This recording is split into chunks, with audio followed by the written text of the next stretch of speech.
Napaglutuan ko na po ito ng scrambled egg ng ating kawali. So, next naman nating lutuin ay buwad, which is the saguksok.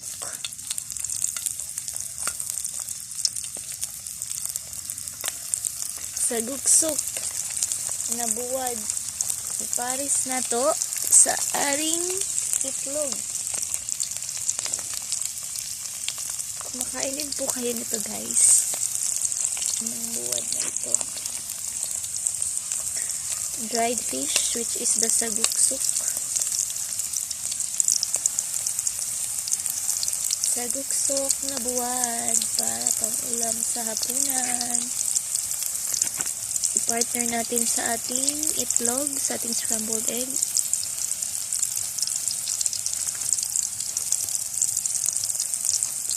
Egg is rich in protein, and it is important for us to eat foods that are rich in protein kasi ito po ay tumutulong